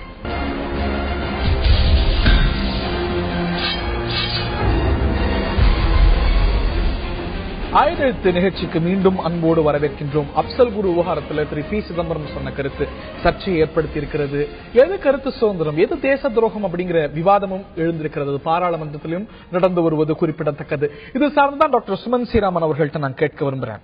உச்ச நீதிமன்றம் ஒரு முறை அல்ல பல முறை ஒரு தீவிரவாத இயக்கத்துக்கு ஆதரவா, இல்ல என்ன சொல்ல போனா எது தேச துரோகம்னு பரிசை நம்ம வந்து கோஷமா கருதுறோமோ, ஒரு கோஷம் மட்டும் சொல்லுவதோ ஒரு கருத்தை அப்படி வெளிப்படுத்துவதோ தேச துரோகம் ஆகிடாது, செடிஷன் ஆகிடாது அப்படின்னு சொல்லியிருக்கக்கூடிய சூழ்நிலையில இன்னைக்கு கண்ணையாகுமாரோடைய நிலைப்பாடு, ஜேஎன்யூல நடந்த விஷயம், it does not constitute sedition, இது தேச துரோகம் அல்ல அப்படிங்கிற ஒரு பார்வை இருக்கு. திரு பி சிதம்பரமும் வெறும் கருத்து, அப்படிப்பட்ட ஒரு கருத்து தேச துரோகம் ஆகிவிடாது, ஒரு பேச்சு தேச துரோகம் ஆகாது அப்படிங்கிறார். அதுல மெரிட் இருக்கதா நீங்க கருதுறீங்களா? Having supreme court also having said that. அதாவது ரெண்டு விஷயம். ஒன்னு வந்து the legal position அப்படின்னு நம்ம எடுத்தோம்னாக்கா கிட்டத்தட்ட பல முறை உச்சநீதிமன்றமே ஏற்கனவே சொல்லியாச்சு. இது வந்து இந்த மாதிரி வெறுமை வந்து ஒரு தீவிரவாத அமைப்புக்கு ஆதரவாக பேசினா அது வந்து செடிஷனாக கருத முடியாது அப்படிங்கறது பல முறை உச்சநீதிமன்றம் தெரிவிச்சிருக்கிறது. எங்க வந்து செடிஷன் அப்படிங்கிற அந்த லைன் எங்கிறதுனா உங்களுக்கு வெதர் இட் இஸ் இன்சைட்மெண்ட், அதாவது நீங்கள் தூண்டி விடுகிறீர்களா மக்களை அப்படிங்கறத அந்த அடிப்படையில நம்ம பேசுறோம். அதுதான் வந்து இப்ப நிறைய ஒரு டிபேட்ல நிறைய நடக்குது. இந்த டிபேட்ல வந்து பல விஷயங்கள், இப்ப காஷ்மீரை பத்தி டிபேட் நடக்குது, அப்சல் குருவை பத்தி டிபேட் நடக்குது, பல்வேறு விஷயங்களை பத்தி ஒரு டிபேட் வந்து ஒரு ஹால்ல நடத்துறாங்க, பல்வேறு பேச்சாளர்கள் கருத்துக்களை தெரிவிக்கிறாங்க, அது முடிஞ்சு போயிருது அத்தோட. அந்த அடிப்படையில் நம்ம இதை பார்க்கணுமா? இல்லை, அவங்க வந்து இந்த ஸ்டூடெண்ட்ஸ் வந்து அப்சல் குரு தூக்கிலிடப்பட்டது தப்பு, அதை வந்து நீங்கள் மறுபரிசீலனை செய்து ஏதாவது தவறு நடந்திருக்கிறதா அப்படின்னு ஒரு விசாரணை நடத்த வேண்டும் சொன்னாங்கன்னா அதை வந்து ஒரு தேச துரோகம் அப்படிங்கறத நம்ம பாக்குறதுக்கான வாய்ப்பு இல்லை. ஆனா எங்க அவங்க லைனை கிராஸ் பண்றாங்கன்னா இந்தியா வந்து துண்டு துண்டாக்கப்பட வேண்டும், அப்சல் குரு நினைத்ததை நாம் எல்லோரும் சேர்ந்து முடிப்போம், அதெல்லாம் வந்து வெறும் ஒரு கருத்தாக நம்ம எடுத்துக்கிறோமா இல்ல ஒரு தூண்டுதலாக எடுத்துக்கிறோமா? எங்க வந்து தூண்டுதல் அப்படின்னு நம்ம எடுத்துக்கிட்டாக்க நிச்சயமாக அது அதை வந்து நீங்க லீகலா இந்த செக்ஷன்ல வருமா அந்த செக்ஷன்ல வருமாங்கிறது நம்ம டிபேட் வச்சுக்கலாம். ஆனால் அடிப்படையாக அதை தேச செடிஷன் வழக்கு இன்னைக்கு இந்த ஒரு செடிஷன் வழக்கு பல முறை உச்ச நீதிமன்றத்துக்கு வரும்போது Balwant Singh versus state of பஞ்சாபா இருக்கட்டும், கேதார்நாத் வெர்சஸ் ஸ்டேட் ஆஃப் பீகாரா இருக்கட்டும், இதுலயும் கூட இது போன்ற கோஷங்கள், இதற்கு நிகரான கோஷங்கள், தேச விரோதமா கருதக்கூடிய கோஷங்கள் வைக்கப்பட்டிருக்கிறது. அதுல இந்த மாதிரி ரொம்ப ப்ரொவோகேட்டிவான ஸ்பீச்சஸ் பேசப்பட்டிருக்கு. அதுல இப்படி பேசுவது தவறு, அது ஏற்கத்தக்கது அல்ல. ஆனால் இது தேச துரோகம் துரோகம் அல்ல, this does not constitute sedition சொன்ன பிறகு இத அரசு மீண்டும் இது போன்ற ஒரு நிலையை செடிஷன் எடுத்து போகும்போது லீகலா நிக்குமாங்கிற ஒரு கேள்வியும் அது செடிஷனாங்கிற கேள்வியும் சேர்ந்து எழுதலையே. இல்ல லீகலா நிக்குமா நிக்காதான் ஒரு புறம் இருக்கட்டும் ஹரி, ஆனால் அடிப்படையாக அரசு நடவடிக்கை எடுக்க வேண்டிய ஒரு நிலைமைதான் இது. அது செடிஷன் கேஸா போடணுமா இல்ல வேற ஏதாவது ஒரு செக்ஷன்ல போடணுமா, டிஸ்ரப்ஷன் ஆஃப் பப்ளிக் ஆர்டர் இந்த மாதிரி ஏதாவது ஒரு செக்ஷன்ல போடணுமாங்கிறது வந்து அரசு எடுக்க வேண்டிய ஒரு முடிவாக நம்ம பார்க்கலாமே தவிர அடிப்படையாக ஒரு சாதாரண அடிப்படையாக ஒரு சாதாரண மனிதன் இதை தேச துரோகமாக தான் புரிந்து கொள்வான். ஏன்னா ஒரு இன்சைட்மெண்ட் இருக்கு, இந்தியா வந்து பிளவு துண்டு துண்டு ஆக்கப்பட வேண்டும் என்று சொல்வதை யாராலும் ஏற்றுக்கொள்ள முடியாது. அது வந்து செடிஷன் நீங்க லீகலா வந்து அது இல்லை என்று ஒரு நீதிமன்றம் சொன்னால் அது எல்லாரும் ஏற்றுக்கலாம்ங்கிறது வேற விஷயம். ஆனால் நிச்சயமாக ஒரு அரசு வேடிக்கை பார்த்து இருக்கணும், இல்ல ஒண்ணுமே பண்ணக்கூடாது, கருத்து சுதந்திரத்துக்கு அடிப்படையில் இது அலோவ் பண்ணணும்ங்கிறது யாராலையும் ஏற்றுக்கொள்ள முடியாது. அவங்க வெறும் அப்துல் குரு தூக்கிலிடப்பட்டதை மட்டும் அவங்க கொஸ்டின் பண்ணாங்கன்னா அது வேற. திரு சுரேஷ், இந்த நாடு இப்படி அநியாயம் நடக்கு, நாசமா போகணுங்கிற ஒரு விரக்தியில சொல்றதுக்கும் இந்த நாடு துண்டு துண்டாகும் வரைக்கும் நாங்கள் ஓய மாட்டோம்னு சொல்றதுக்கும் அளவுகள் வேற இல்லையா? இதனது நோக்கம் வேற இல்லையா? நீங்க இதை வந்து ஒரு ஃப்ரீ ஸ்பீச்சாவோ இல்ல ஃப்ரீ ஸ்பீச்சா பார்க்க முடியாது, யாருமே பார்க்க முடியாது. திரு சிதம்பரமும் அப்படி சொல்லல, யாருமே அப்படி சொல்லல. ஆனால் இது வந்து ஒரு செடிஷன் தேச துரோகம் அப்படிங்கிற அழகுல பார்க்க கூடாது அப்படின்னு சொல்வது சரியான வாதமா இருக்குமா? இல்ல இதுல வந்து ஒரு தீவிரவாத அமைப்பு வந்து இந்த நாட்டை துண்டு துண்டா ஆக்கணும், இந்தியா வந்து நம்ம வந்து தகர்த்துவோம் அப்படின்னு சொன்னா அது நிச்சயமா தீவிரவாத செயல். ஆனால் மாணவர்கள் அப்படின்னு சொல்லிட்டு அவங்க போராடும் போது அவங்க உண்மையிலேயே வந்து அந்த மாதிரியான வார்த்தைகள் எழுப்பப்பட்டனா, அதாவது பாரத் கா டுக்டா டுக்டா கருதேங்க அப்படின்னு அவங்க சொன்னாங்களா இல்லையா? ஏனென்றால் அந்த வீடியோ, அந்த மாணவர்கள் அவ்வாறு சொல்லுகின்ற ஆசாதி என்று சொல்கின்ற வீடியோவே இன்றைக்கு அது வந்து ஒரு ஏற்றுக்கொள்ளத்தக்கதா இல்லையான்றதே தெரியவில்லை. ஏன்னா அந்த வீடியோ சொல்றதுக்கும் மாணவர்கள் சொல்றதுக்கும் வித்தியாசம் இருக்குங்கிறீங்க. நாளைக்கு இப்படி இந்த எண்ணம் கொண்டிருக்கக்கூடிய தீவிரவாத அமைப்புகள், டிஸ்ட்ரக்டிவ் எண்ணம் கொண்டிருக்கக்கூடிய தீவிரவாத அமைப்புகள் இவர்களை நாடி இவர்களை பயன்படுத்துறதுக்கான வாய்ப்பு இருக்கா? இல்ல நீங்க வந்து அதை வந்து நீங்க ஒண்ணு பாக்கணும். மாவோயிஸ்டுகள் கூட வந்து பெனிட்ரேஷன் வந்து இருக்கும் கேம்பஸஸ்ல, பல கேம்பஸஸ்ல வந்து நீங்க பாத்தீங்கன்னா மாவோயிஸ்ட் பெனிட்ரேட் பண்ணி they will try to indoctrinate. அத நடவடிக்கை எடுக்க வேண்டும். அந்த மாவோயிஸ்டுகள் மீது நீங்க நடவடிக்கை எடுக்க வேண்டுமே தவிர இந்த மாணவர்கள் தவறான வழியில் செல்லக்கூடாது என்று நீங்கள் நடவடிக்கை எடுக்கலாம். ஆனால் மாணவர்கள் அங்கு அசம்பிள் ஆகும் போது நீங்கள் செடிஷன் சார்ஜ் போட்டீங்களா? யார் மேல போட்டீங்க? அந்த கோஷங்கள் எழுப்பப்பட்டதாக சொல்லப்படுகின்ற மாணவர்கள் மீது போட்டீங்களா? நீங்கள் கன்னியாகுமார் ஜேஎன்யூ பிரசிடென்ட் அவர் மேல போட்டிருக்கீங்க. அவர் ஏதாவது ஒரு இடத்துல இந்தியாவுக்கு விரோதமாக நான் செயல்படுவேன் என்று எங்கேயாவது சொல்லியிருக்காரா? அதுக்கு ஏதாவது ஆதாரம் இருக்கிறதா? இல்லை. திரு நாராயணன், அதாவது அப்சல் குரு மற்றும் மக்பல் புட் வாழ்க, காஷ்மீர் விடுதலை பெறும் வரை போராடுவோம் போராடுவோம், இந்தியா உடையும் வரை போராடுவோம், ரத்தத்திலிருந்து பெறப்பட்ட காஷ்மீர் நமது ரத்தம், எங்களுக்கு வேண்டும் விடுதலை, துப்பாக்கியிலிருந்து வேண்டும் விடுதலை, கோ இந்தியா கோ பேக், இந்திய ராணுவம் ஒழிக. இதெல்லாம் உறுதியாக தேச துரோகம் தான், அதுல எந்த விதமான சந்தேகம் இல்லை. அது யாராக இருந்தால் என்ன, இல்ல யாராக இருந்தால் என்ன? ஏன் சார் 18 வயசுல வந்து மாணவர்களுக்கு கருத்து உரிமை இல்லையா, சுதந்திரம் இல்லையான்னு கேட்கும் பொழுது அவங்களுக்கு அறிவு வந்தது ஓட்டு போடலாம் சொல்றோம். ஓட்டு போட உரிமை கொடுக்குறீங்கல்ல, இதை ஒட்டிய கேள்விதான் கேட்கிறேன். இது போன்று இதற்கு நிகரான, இதற்கு சற்றும் சளைக்காத கோஷங்கள், இந்துக்களே பஞ்சாபை விட்டு வெளியேறுங்கள், காலிஸ்தான் வாழ்க, இந்தியா உடையட்டும், இது போன்று கோஷங்கள் எழுப்பப்பட்ட பல வழக்குகள் உச்சநீதிமன்றம் வரைக்கும் போயிருக்கு. இப்படி கோஷங்கள் சொல்லுவது மட்டுமே தேச துரோகம் ஆகாது அப்படின்னு பல வழக்குகள்ல, சமீபத்திய வழக்குகள் வரைக்கும் உச்சநீதிமன்றம் சொல்லியிருக்கிறது. Balwant Singh versus state of Punjab 1995, Aseem Trivedi வழக்குல வெறும் கார்ட்டூன் வரைவதோ கருத்து சொல்வதோ ஆகாதுன்னு, விநாயக் சென் வழக்குல, ஸ்வரஞ்சித் வழக்குல, Kedarnath versus state of Bihar வழக்குல வெறும் கோஷங்கள் ஏற்றுவது, வாய் வார்த்தையில சொல்லுவது செடிஷன் ஆகாதுன்னு சொன்ன பிறகும் கன்னியாகுமார் செஞ்சாரா இல்லையாங்கிற கேள்வி இன்னும் இருக்கு. ஆதாரம் எங்கிற கேள்வி இன்னும் இருக்கு. ஆனா இது வரைக்கும் எந்த ஆதாரமும் இல்ல. ஹரி, அதாவது please don't do a media trial. அது தயவு செஞ்சு வேணாம். It is not media trial. நான் என்ன கேக்குறேன், இந்த ஜட்ஜ்மென்ட் வரட்டும், சொல்லட்டும். ஏன் நீங்க political trial also you cannot have a political trial. Sir அவசியம் இல்ல. நீங்க மீடியா ட்ரையல் பொலிட்டிக்கல் ட்ரையல். அருமை நண்பர் செல்வ பிறந்தகை சொன்னாரு, எந்த உள்துறை அமைச்சகம் ஒன்னும் பிரஷரே கொடுக்காது, அந்தந்த காவல் நிலையங்கள் தான், அந்தந்த போலீஸ் தான் நடவடிக்கை எடுக்கணும் தெளிவா சொன்னாரு. அந்த போலீஸ் நடவடிக்கை எடுக்கிறது அவர் பேச வர மாட்டார் சார். நான் சொல்றது வேறங்க. அவர் நீங்க சொல்றது வேற. அவர் நான் சொல்றது வேற. Next issue. ராஜ்நாத் நண்பர் என்னுடைய அருமை நண்பர் செல்வ பிறந்தகை பேசும்போது நான் பேச விட மாட்டேன். சின்ன சின்ன இன்டரப்ஷன்ஸ் இல்ல சார், அதுக்காக என்ன அவர் தவறா பதிவு பண்றாரு. நீங்க தவறா பதிவு பண்றீங்க. இல்லங்க, நீங்க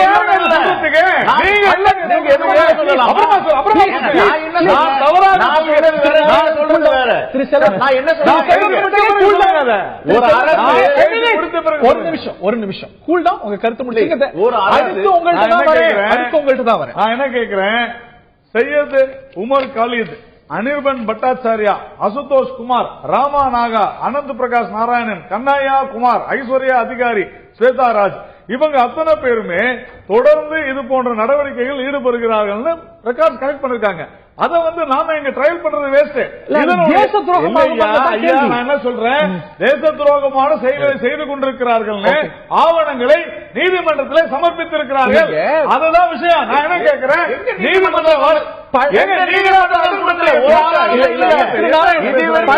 நீதிமன்றம் ஏற்கனவே எடுத்து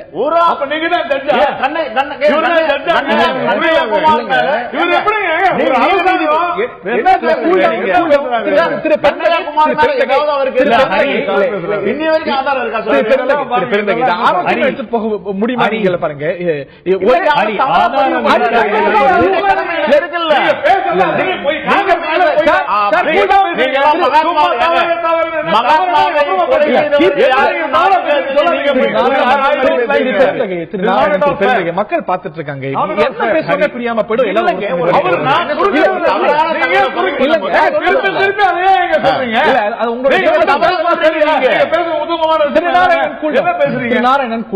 நீங்க சில ஆதாரங்களை கொடுத்திருக்கீங்க. உச்ச நீதிமன்றத்துடைய ஏற்கனவே இருக்கிற நிலைப்பாடுபடி நீங்க சொன்னது தேச துரோகமா கன்ஸ்டியூட் ஆகுமா? Because Supreme Court have already said. அதனால கேஸ் போடக்கூடாது. நீங்க எப்படி சொல்லலாம்? Okay, few other questions. உச்சநீதிமன்றத்துக்கு மேல ஏதாவது யாரனா இருக்காங்கன்னா நாராயணன் சார் தான் நினைக்கிறேன். உச்சநீதிமன்ற தீர்ப்பையே சேலஞ்ச் பண்றாருன்னா நீதிமன்றம் பேசுறீங்க சார். நான் என்ன சொல்றேன், இப்ப நீங்க தான் தப்பா பேசுறீங்க. எங்களுடைய காங்கிரஸ் ஆட்சியில அந்தந்த துறைகளுக்கு சுதந்திரமான பணியை செய்வதற்கு வாய்ப்பு கொடுத்தாங்கன்னு சொல்றேன். நீங்க என்ன சொல்றீங்க, அது மாதிரி தான் நாங்களும் செய்யறோம், இந்த போலீஸ் ஏஜென்சி தான் செஞ்சாங்க. ஆனா உள்துறை அமைச்சர் ராஜ்நாத் சிங் அன்னைக்கு மறுநாளே ஒரு ஸ்டேட்மெண்ட் கொடுக்கிறாரு. என்ன சொல்றாரு, ஜேஎன்யூல மாணவர்கள் எல்லாம் இந்த நாட்டுக்கு எதிரான சில சம்பவங்களை அரங்கேற்றி இருக்கிறார்கள். நான் கேட்கிறேன், ஒரு உள்துறை அமைச்சர் ஒரு ஆராயாம ஒரு உண்மையான செய்தி சிதம்பரம் சொன்னதே இல்லையா? சிதம்பரம் சொன்னதே இல்லையா? என்ன காவி பயங்கரவாதம் எங்க ப்ரூவ் பண்ணிருக்காங்க? எங்க ப்ரூவ் பண்ணாங்க? பதில் சொல்லுங்க. எங்க ப்ரூவ் பண்ணாங்க? என்ன பேசுறீங்க நீங்க? பொய்யனுடைய மொத்த உருவம் பயங்கரவாதம் மதமோ பயங்கரவாதம் மதமோ கலரோ கிடையாது.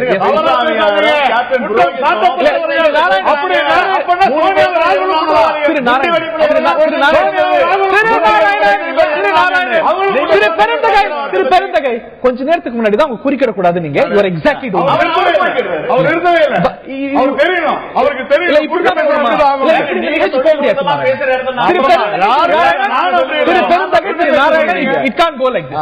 திரு பெருந்தகை இன்னொரு கேள்வி எடுத்து நான் கேட்கிறேன். இது வரைக்கும் கண்ணையா குமாருக்கு எதிரா என்ன சாட்சிகளை இவங்க ப்ரூவ் பண்ணி இருக்காங்க, என்ன பதிவு இருக்கு சொல்லுங்க பாப்பா. இன்னைய வரைக்கும் இவர் சொல்றாரு கண்ணையா குமார் தேசத்துக்கு இதெல்லாம் உண்மைக்கு புறம்பான செய்திங்க. இவர் பதிவு பண்றாரு. இன்னைய வரைக்கும் கண்ணையா குமாருக்கு எதிரா ஒரு சான்று இருக்கா? நான் கேள்வி சொல்லுங்க. சான்று இல்ல, அதனால நிரூபிக்க முடியாது. செடிஷன் அப்படிங்கிற ஒரு விஷயம் என்ன செஞ்சார் அவரு? கேள்வி எடுத்துக்கோங்களேன்.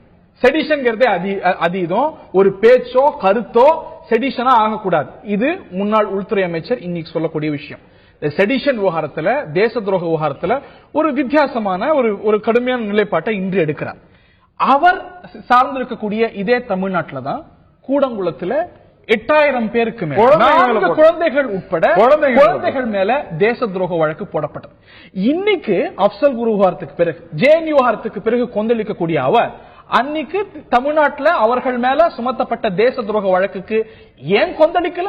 அசின் திரிவேதிங்கிற கார்ட்டூன் வரைஞ்சவர் மேல தேச துரோக வழக்கு காங்கிரஸ் ஆளக்கூடிய மாநிலத்தில் சுமத்தப்பட்டது.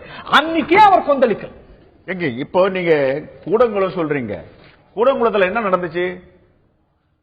பாக்ஸா வெடிகுண்டுகள் எடுத்தாங்க. 4 குழந்தைகள் இருங்க சார் எடுத்தாங்க. ஒரு மிகப்பெரிய இந்திய அரசுடைய தொகையை முதலீட்டு அதுல முதலீடு பண்ணிருக்காங்க. முதலீடு பண்ணிட்ட பிறகு லட்சக்கணக்கான கோடிகளை இழப்பீடு செய்வதற்கு ஒரு நாட்டோட ஏஜென்சியா வேலை செய்யறாங்க.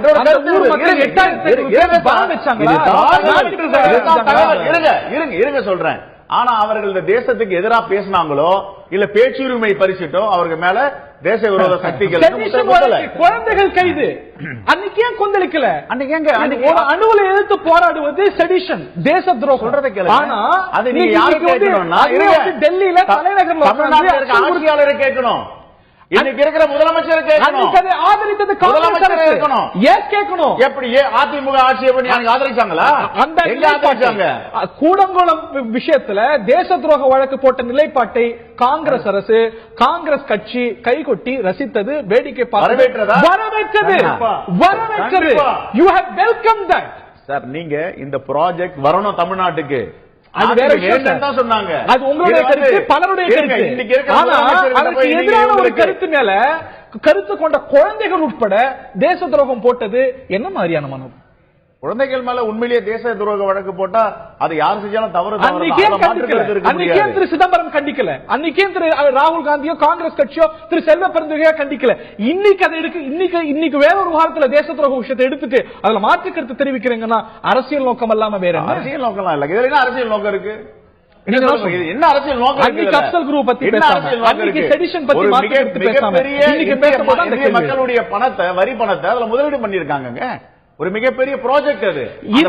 இந்திய மக்களுடைய வரிப்பணத்துல சப்சிடியில கல்வி கொடுக்கப்படுது. அங்க இந்தியாவுடைய தலைநகர்ல தேச துரோக கருத்து வெளிப்படுத்தி நடவடிக்கை எடுத்தா தப்புங்கிறீங்க. சான்று இல்லாம எடுக்காதீங்கன்னு சொல்றேன். நீங்க ஆதாரம் இருந்தா எடுங்க. கண்ணையாகுமாருக்கு எதிராக என்ன ஆதாரம் வச்சிருக்கீங்க சொல்லுங்க. இன்னைய வரைக்கும் போடப்பட்ட 4 குழந்தைகள் என்ன ஆதாரம்? என்ன ஆதாரம்? அது தெரியும். நீங்க அந்த டிபேட் தனியா வைங்க, அதை பத்தி நம்ம விவாதம் பண்ணுவோம். ஒரு பேப்பர் கூட கிடையாது, ஒரு சப்ஜெக்ட் தெரியாது. ஆதாரம் இல்லன்னா கூட பண்ண கூடாது. தவறு செஞ்சா தவறுதான். குழந்தைகள் மேல தேச விரோத வழக்குகள் போட்டா தவறு இருந்தாலும் சொல்றாங்க. நீங்க சொல்றீங்க சார், சிதம்பரம் பேசுறது அவர் கேட்கிறார். சுரேஷ், டாக்டர் சுமந்த் குறுக்கிட விரும்புறீங்க? இல்ல, அதாவது கூடங்குளத்தை பொறுத்த வரைக்கும், அதாவது டெரரிசம், தீவிரவாதம் அப்படின்னு எடுத்தாக்க அது பொலிட்டிக்கல் டெரரிசம் மட்டும் அல்ல, எக்கனாமிக் டெரரிசம், பொருளாதார தீவிரவாதம் அப்படிங்கிற ஒரு அடிப்படையாக ஒரு பெனோமினா இருக்கு. அந்த அடிப்படையில தான் அப்கோர்ஸ் குழந்தைங்க மேல போட்டிருக்க கூடாது, அது ஒரு அபத்தமான ஒரு விஷயம், அது யாருமே ஏற்றுக்கொள்ள மாட்டார்கள் அப்படிங்கிற இருக்கட்டும். ஆனால் அடிப்படையாக ஆதாரமே இல்லாமல் ஒரு சார்ஜ், ஒரு அபாண்டமான ஒரு குற்றச்சாட்டு அவர்கள் மீது வைக்கப்பட்டது அப்படிங்கறத நான் ஏற்றுக்கொள்ள முடியாது. கிட்டத்தட்ட 15,000 கோடி இந்திய வரிப்பணம் அதில் போடப்பட்டிருக்கிறது. அதை திறக்காமல் தடுக்க விடுவதுங்கிறது அதை ஏற்றுக்கொள்ள முடியாத ஒரு கருத்து. நீங்க நியூக்ளியர் எனர்ஜி இருக்க வேணாங்கிறது ஒரு தனி டிபேட் வச்சுக்கலாம். ஆனால் இந்த பர்டிகுலர் ப்ராஜெக்ட் பொறுத்த வரைக்கும் ரெண்டாவது அரசியல் திரு சிதம்பரம் இப்பொழுது சொல்வது அரசியல் காரணத்துக்கு சொல்றாரா இல்லையா அப்படிங்கிறது ஒரு தனி விவாதம்.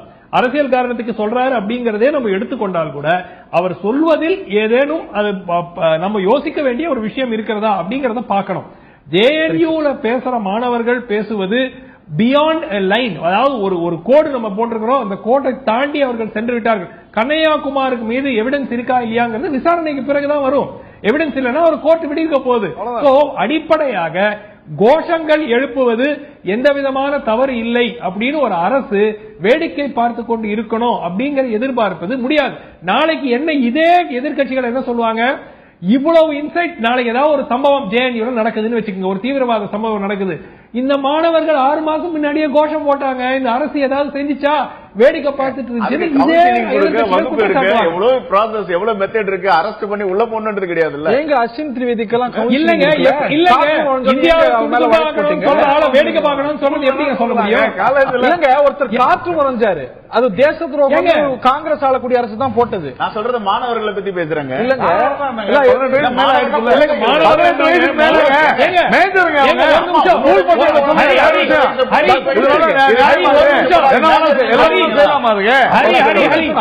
தீவிரவாதிகளுக்கு என்ன வயசு? ஹரி, தீவிரவாதத்தில் ஈடுபடுபவர்களுக்கு வயசு என்ன? 70 வயசா 60 வயசா? எல்லா இளைஞர்கள் சின்ன பையன் 17 வயசு பையன் எல்லாரும்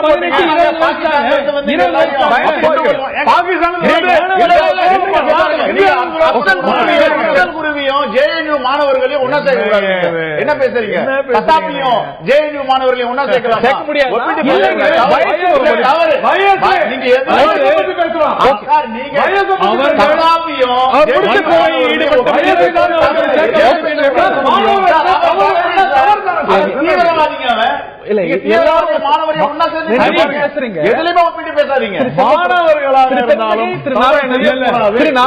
ரெண்டு பேரும் ஒரு சமயத்துல பேசுறீங்க, என்ன பேசுறீங்கிறது யாருக்கே புரியாது. சிம்டம் வருது, உடனடியாக பார்க்க கூடாதுன்னா எப்படி அது?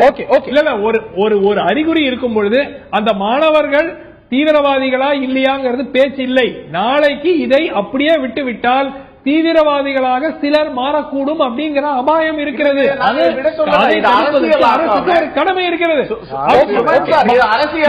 அதாவது தீவிரவாதிகள் நடவடிக்கை எடுப்பதோ இல்ல என்ன நடவடிக்கை? காவல்துறை நடவடிக்கை கேட்கணும்.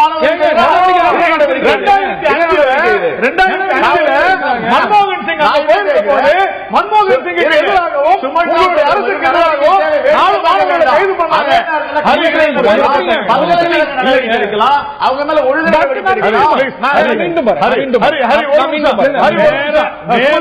Suman sir,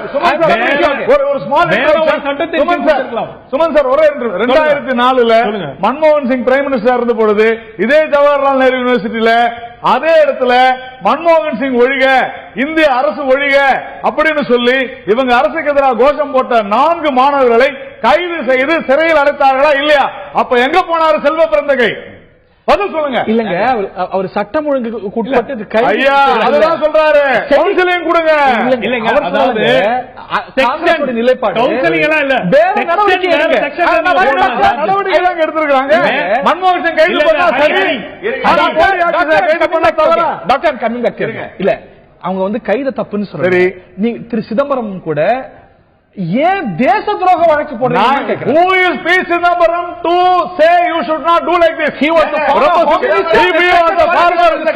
Home Minister. Chidambaram should have told even before. அவர் அன்னைக்கே சொல்லிருக்கணும். இவ்வளவுதான் விஷயம். நீங்க வந்து இன்னைக்கு அவர் சொல்லாரு, அன்னைக்கே சொல்லல. அதான கேள்வி. இன்னைக்கு இந்தியாவில் மட்டும் இல்ல, உலக புகழ் பெற்ற வழக்கறிஞர் சிதம்பரம் இல்ல நான் மதிக்கிறேன். அது வேற. இன்னைக்கு அரசாங்கத்தில் என்ன பொறுப்பு இருக்கு?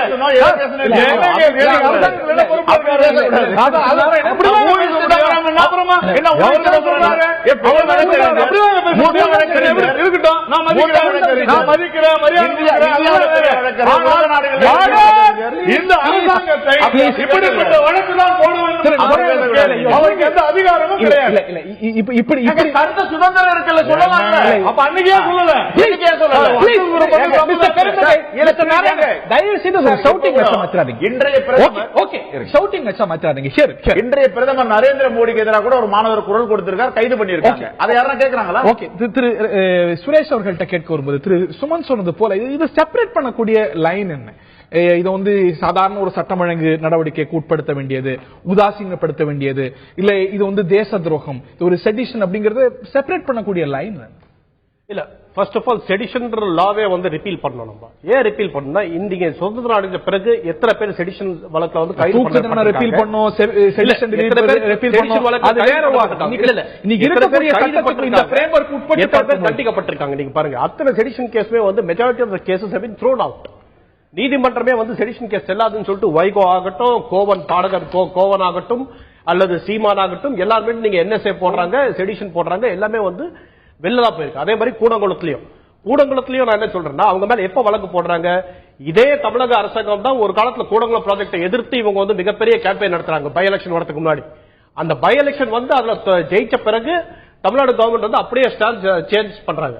அப்ப என்னன்றாங்க, கூடங்குளம் ப்ராஜெக்ட் ரொம்ப தேவை அப்படின்றாங்க. அதன் பின்னர் தான் அந்த people's movement against nuclear energy நடத்த அதோட தலைமை தாங்கக்கூடிய அனைத்து தலைவர்கள் மீதும் அங்கே அவர்களுக்கு ஆதரவாக போராடிய நபர்கள் மீதும் அந்த செடிஷன் வழக்கே வந்து அதுக்கப்புறம் தான் வந்து போடப்படுகிறது.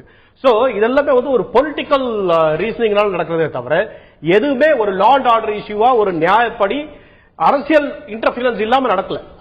ஒரு தடை செய்யப்பட்ட தீவிரவாத இயக்கத்துக்கு ஒரு மாரல் சப்போர்ட்டா ஆதரவா பேசுவது அப்படிங்கிறது தீவிரவாதம் இல்லை அப்படின்னு வாதிட்டவங்க நீங்க கோர்ட்ல. இந்த உங்களுடைய அரசு தானே வாதிட்டது, உண்மையா இல்லையா?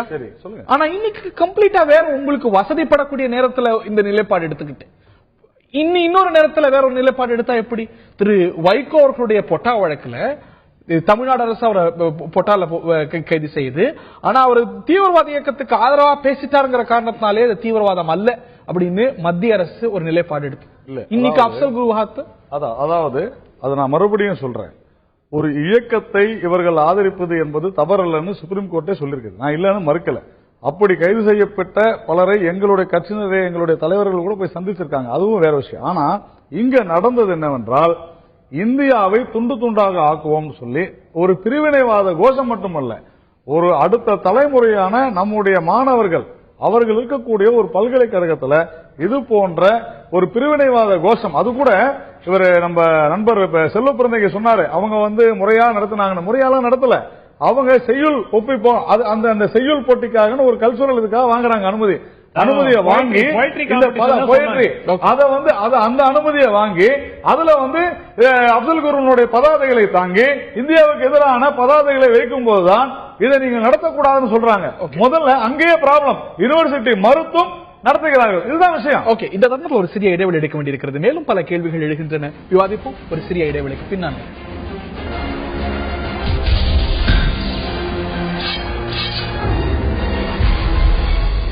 அப்சல் குரு தூக்கிலிடப்பட்டிருக்கக்கூடிய விவகாரத்தில் மாற்று கருத்துக்கள் இருப்பதை வலியுறுத்தி திரு ப. சிதம்பரம் கருத்து தெரிவித்திருக்கிறார். இது அர்த்தம் உள்ளதா அரசியலா என்ற தலைப்பில் வாய்த்து வருகின்றோம். நான் திரு செல்வ பிறந்தகை அவர்கள்ட்ட கேட்க விரும்புகிறேன். It's time to get everybody's last opinions. Thiru Selvaperunthagai இந்த ஒரு விஷயத்துல மாற்று கருத்தை பார்க்கிறார். அப்சல் குரு விவகாரத்துல அதுவும் இருக்கு அப்படிங்கறத ரெகக்னைஸ் பண்றீங்க, அங்கீகரிக்கிறீங்க. ஆனா ராஜீவ் காந்தி கொலை விஷயத்துல 1000 மாற்று கருத்துக்கள் தமிழ்நாட்டில் இருக்கு. எதிலையாவது ஒண்ணுத்துல காங்கிரஸ் கட்சி மெரிட் பார்த்திருக்கிறதா?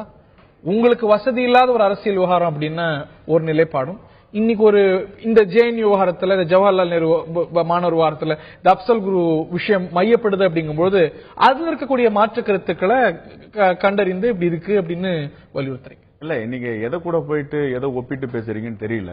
முதல்ல வந்து இந்த நாட்டோட பிரதமர், இந்த நாட்டுக்கு விடுதலை வாங்கி கொடுத்த ஒரு முக்கிய குடும்பத்துடைய மகன் அவரு இறப்ப போயிட்டு ஒரு கொடூரமா வெளிநாட்டு பிரதிநிதிகள் வந்து இங்க கொலை பண்ணிட்டு போயிருக்காங்க. 2001 இந்தியாவுடைய ஒரு இதயமா கருதக்கூடிய பாராளுமன்றத்துல நடந்த தாக்குதலை சாதாரணமா பார்த்து முடியுமா?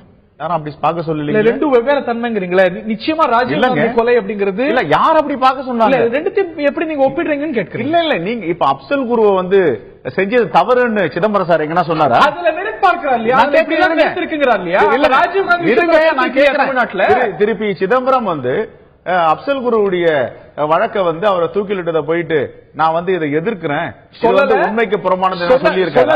அவர் என்ன சொல்லி இருக்காரு? எதையுமே வாதிக்க வேண்டியதுன்னு சொல்லி இருக்காரு, அவ்வளவுதான். மாற்று கருத்துக்கள்ல அவர் மெரிட் பார்க்காம பிரைமேபிசி பார்க்காம அவர் வந்து அதை சொல்லுவாரா, அவர் வந்து எந்த அளவுக்கு செஞ்சாரா அப்படின்னு கருத்துக்கள் இருக்கிறது. தவறா நினைக்காத, வன்மையா நான் வந்து கண்டிக்கிறேன். ஏன் கண்டிக்கிறேன்னா, நீங்க திருப்பி சொல்ற 313 அப்சல் குரு வந்து தன்னுடைய பங்கு என்ன இந்த வழக்கில் என்றதை ஒப்புக்கொண்டு இருக்கிறார். என்ன ஒப்புக்கொண்டு இருக்கிறார்? கடைசியில் என்ன சொல்ல வர்றாரு? நான் அம்பாசடர் கார் வாங்கி கொடுத்தது கரல் பார்க்ல உண்மை, இடம் பிடித்து கொடுத்தது உண்மை, பணம் பரிமாற்றம் செஞ்சு கொடுத்தது உண்மை, இடத்தெல்லாம் போய் காட்டினா உண்மை, ஆனால் நோக்கம் என்னன்னு தெரியாது என்றார். ஆகையால நான் என்ன சொல்றேன்னா, இது உச்சநீதிமன்றம் ஜனாதிபதி வரை போய் முடிஞ்சு போன வழக்கு. ஆனால் இந்த வழக்கு நீங்க கருதுறீங்க there were grave doubts about his involvement அவருடைய பங்களிப்பு குறித்து, அவர் பங்களிப்பு அவரே உறுதி செஞ்சாருங்கிறீங்க. ஆனா அவருடைய பங்களிப்பு குறித்து சந்தேகங்கள் இருக்குங்கிறார். அது அவருடைய சந்தேகமா வெளிப்படுத்தலங்கிறத நான் புரிஞ்சுக்கிறேன். அதுல அது ஒரு வலியுறுத்த போறாரு. ராஜீவ் காந்தியுடைய கேஸ் ஸ்ட்ரைட் கேஸ்ங்க. இது ஸ்ட்ரைட் கேஸ். சொல்றத கேளுங்க. பேரறிவாளன் பேட்டரி வாங்கி கொடுத்தாரு ஸ்ட்ரைட்டா? நான் சொல்றத கேளுங்க சார். இது வந்து ஸ்ட்ரைட் கேஸ். வெளிநாட்டு பிரதிநிதிகள், வெளிநாட்டை சார்ந்தவர்கள் இங்க தமிழ்நாட்டுல வந்து கொடூரமா ஒரு பிரதமர் வந்து இந்த நாட்டில் இருக்கிற தொலைக்காட்சி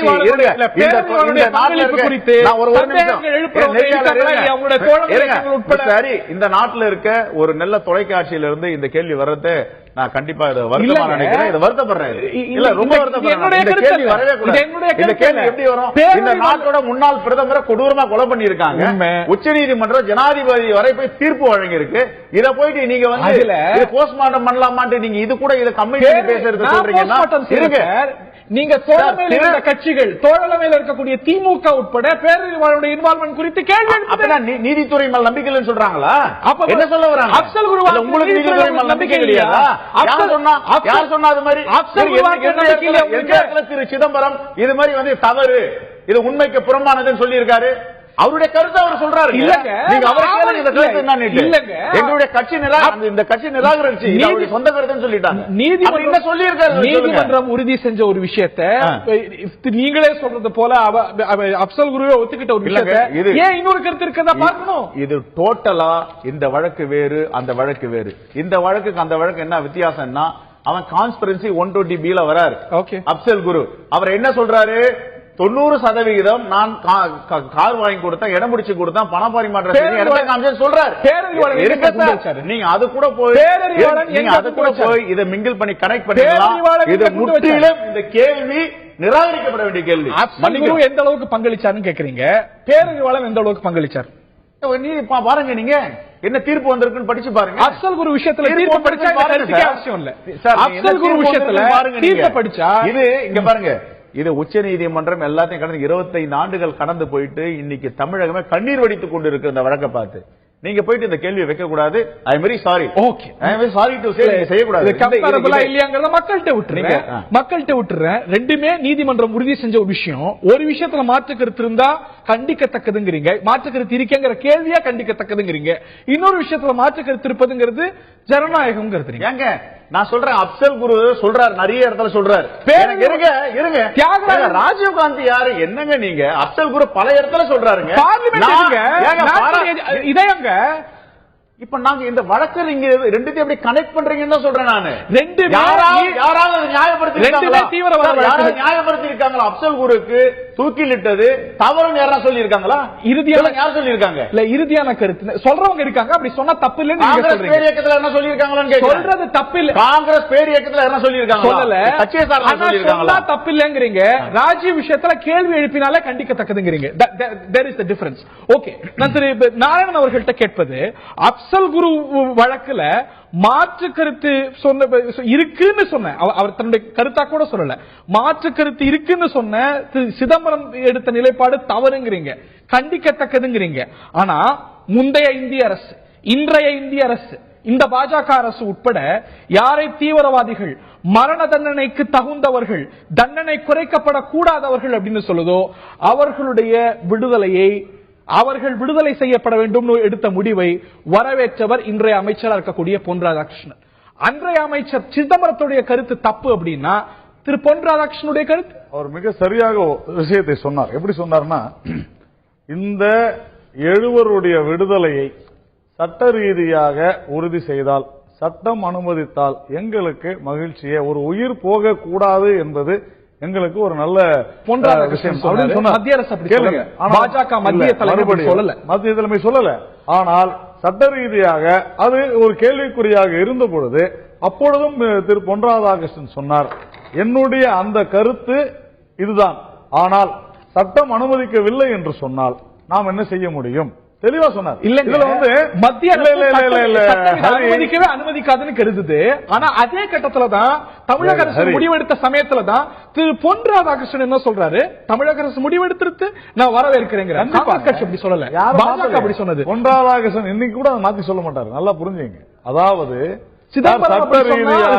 சட்ட ரீதியாக ஒரு உயிர் போகாது, சட்ட ரீதியாக அனுமதிக்கப்பட்டால் யாவருக்கும் மகிழ்ச்சியே. உயிர் போகாது. ராஜீவ் காந்தி உச்சநீதிமன்ற தீர்ப்பாலே உறுதி செய்யப்பட்டுச்சு.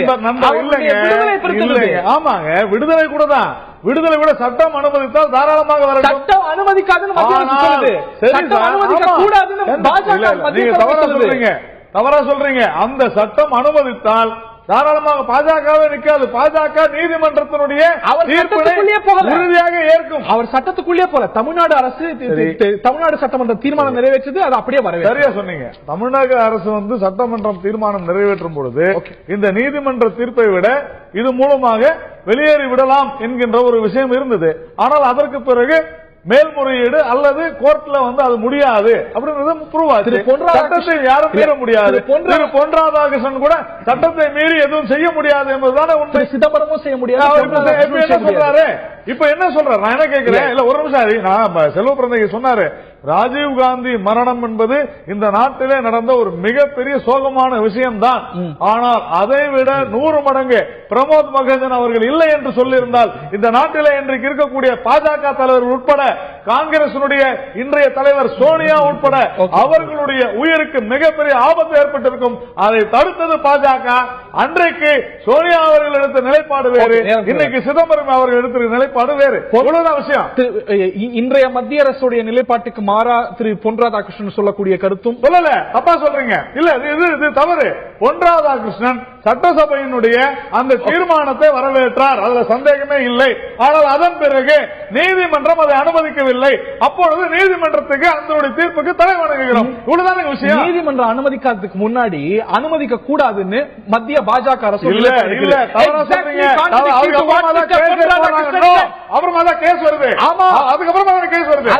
சட்டசபை தீர்மானத்துக்கு பிறகுதான் கேஸ். எப்படி நீங்க சொல்லுங்க? தீர்மானத்தையும் பொன் ராதாகிருஷ்ணனுடைய கருத்தையும் மத்திய சட்டசபை தீர்மானம் வந்த உடனே பொன் ராதாகிருஷ்ணன் சொல்றாரு, அப்புறமா தான் கோர்ட்டுக்கு போகுது. என்ன சார் பேசுறீங்க? அதை திரு பொன் ராதாகிருஷ்ணனுடைய கருத்தை மத்திய அரசு கொண்டு போகுது. சிதம்பரத்துக்கு சொந்த கருத்து இருக்கலாம், ஒரு உயிர் போகலாம், விடுதலை ஆளானா இருக்கக்கூடாது. இது என்ன ரொம்ப ரெண்டு ஒண்ணு இல்லையா? கோர்ட் என்ன சொல்லுதோ அதுதானே. அது அவருடைய நீதிமன்ற தீர்ப்பு தாங்க விஷயம். நீங்க குழப்பறீங்க, எனக்கு புரியல. அங்கேயே இன்னைக்கு அதே மறுபடியும் சொல்றேன், தயவு செஞ்சு புரிஞ்சுங்க. சட்டமன்றம் சொல்லும் பொழுது அதுதான் இறுதி என்று நினைத்தோம். அதற்கு மேலும் நீதிமன்றம் இது முடியாது என்று சொல்லும் பொழுது நீதிமன்றத்திற்கு கட்டுப்பட்டு ஆக வேண்டும். இதுதான் உண்மை. அது பொன் ராதாகிருஷ்ணனுடைய சொந்த கருத்து. அது பிஜேபியுடைய லாஸ்ட் வேர்ட், உங்களுடைய இறுதியான கருத்து இந்த விவகாரத்தில். இன்னைக்கு ஒரு ஹைலி போலரைஸ்ட் அட்மாஸ்பியர்ல நாடு இருக்கிறது அப்படின்னு திரு சிதம்பரம் சொல்றார். To you agree with it? உங்களுடைய இறுதியான கண்டிப்பாக இன்றைக்கு ஒரு போலரைஸ்ட் சிச்சுவேஷன் தான் இன்னைக்கு இந்தியாவில் இருக்கு. ஏன்னா ஒரு மாணவர்களுடைய போராட்டம் கூட ஒரு செடிஷனா பார்க்கப்படக்கூடிய ஒரு நிலை இருக்கிறது. அதே மாதிரி பேசிக்கா கருத்து சுதந்திரம் பண்றதுக்கு ஒரு பெரிய அச்சுறுத்தல் ஏற்பட்டிருக்கு. இவர்கள் பண்ணுவது பாலிடிக்ஸ் ஆஃப் கன்வீனியன்ஸ். அவங்களுடைய சௌகரியத்துக்கு தகுந்தாப்புல இவங்க அரசியல்.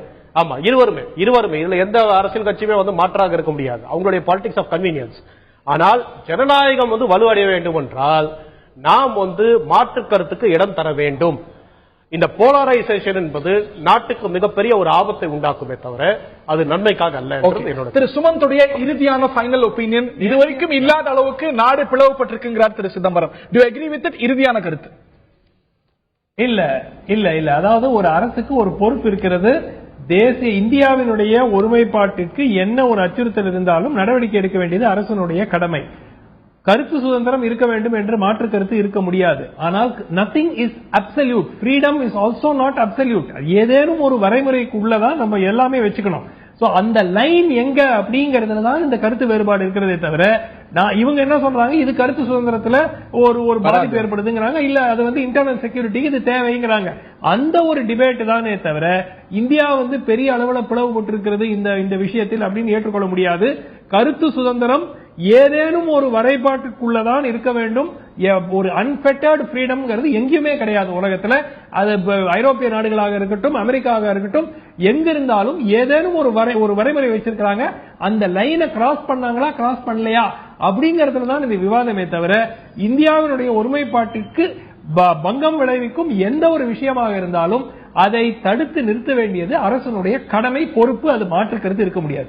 எந்த குழந்தைகளுடைய கல்வி பயிலும் இடத்துல அரசியல் வரக்கூடாதுன்றதா நம்முடைய இந்த தருணத்தை நிறைவேற்றதாக வேண்டும். எந்த ஒரு கருத்து சுதந்திரமும் வரைமுறைக்கு உட்பட்டதுதான்.